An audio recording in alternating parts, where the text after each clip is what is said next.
Sa simula, lahat masaya. Ikaw ang laging unang nagbibigay, unang kumakapit, unang nag-a-adjust. Para sa'yo, walang masamang magpakatotoo sa nararamdaman mo.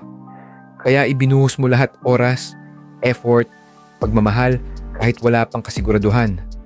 Pero dahil sanay ka na ikaw ang unang sumusubok, ikaw rin ang unang nasasaktan.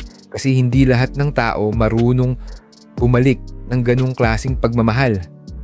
Hindi lahat marunong mag-ingat sa taong handang ibigay ang lahat. At kapag dumating ang oras na napagod ka, sila pa ang magugulat.